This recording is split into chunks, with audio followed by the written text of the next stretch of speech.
ठाणे महानगरपालिकेच्या अग्निशमन विभागात आर्टिक्युलेटिंग वॉटर टॉवर वाहने, शहरातील रस्ते स्वच्छतेचा दर्जा उंचावण्यासाठी आधुनिक रोड स्वीपर मशीन्स तसेच उद्यान विभागामध्ये धोकादायक वृक्षांच्या फांद्या छाटण्यासाठी हायड्रॉलिक एरियल लिफ्ट ही वाहने ठाणे महानगरपालिकेत उपलब्ध करण्यात आली आहेत।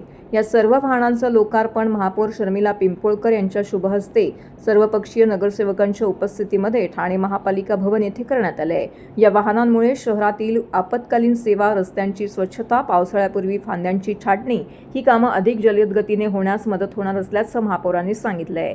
यावेळी उपमहापौर कृष्णा पाटील, सभागृह नेते हनुमंत जगताळे, विरोधी पक्षनेते अशरफ शानू पठाण, अतिरिक्त आयुक्त 2 प्रशांत रोडे, उपायुक्त दिनेश तायडे, मधुकर बोडके, आरोग्य अधिकारी डॉक्टर राणी शिंदे यांच्यासह नगरसेवक अनिल भोर, दिलीप बारटक्के, राजेश मोरे, प्रशांत जाधवर, नगरसेविका प्रमिला केनी, विमल भोईर, एकता भोईर, नम्रता भोसले जाधव, डॉक्टर दर्शना जानकर, माजी नगरसेवक एकनाथ भोईर उपस्थित होते। ठाणे अग्निशमन विभागाची एकूण 12 अग्निशामक केंद्र 24/7 कार्यरत असून कोणत्याही आपत्कालीन परिस्थितीत नागरिकांना त्वरित सेवा देण्याचं काम सातत्याने केलं जाते। ही यंत्रणा अधिक सक्षम व्हावी यासाठी अद्ययावत आणि सुसज्ज फायर वाहने ताफ्यात समाविष्ट करण्यात आली असल्याचं महापौरांनी यावेळी नमूद केलं आहे। ही वाहनं पूर्णपणे स्वयंचलित स्वरूपाची आहेत। प्रत्येक वाहनांमध्ये 4000 लिटर पाण्याची क्षमता आहे। तसेच प्रथम मल्टी आर्टिक्युलेटिंग वॉटर टॉवर वाहनही ठाणे अग्निशामक दलात दाखल झालेली असून 35 मीटर उंचीपर्यंत पोहोचून आग विझवण्याची क्षमता या वाहनांची आहे।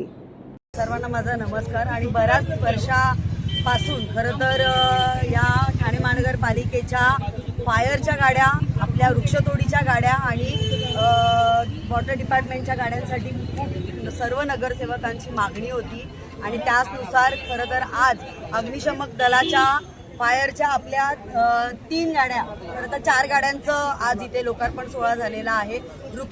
तोडीच्या पण आपल्या एकूण 5 गाड्यांचं आज इथे लोकार्पण सोहळा सर्व नगरसेवक, सर्व अधिकारी आणि सर्व आपले नागरिकांच्या उपस्थितीत खरं तर झाला आहे। आणि मला वाटतं प्रत्येक विभागामध्ये आता चांगल्या पद्धतीने काम केलं जाईल, कारण सर्व नगरसेवकांची ही मागणी होती की एकच गाडी किंवा लिमिटेड ज्या 3-4 गाड्या होत्या त्याच प्रत्येक ठिकाणी पोहोचू शकत नव्हत्या आणि आता लवकरच वृक्षतोडी आणि कुठेही जर काही आपत्ती आली तर आपल्याकडे या गाड्या उपलब्ध होतील। त्याचप्रकारे मला वाटतं आपत्कालीनची एक गाडी मोठी उपलब्ध झाली आहे, जिची उंची 12 मीटरची म्हणजे 12 मजल्याच्या वरतीपर्यंतच्या ज्या इमारती आहेत तिथपर्यंत पण आग विझवण्यासाठी मला वाटतं निश्चितच याचा उपयोग होईल आणि ठाणे महानगरपालिकेतून असेच चांगले उपक्रम अजूनही आपण राबवण्यात येणार आहेत। धन्यवाद।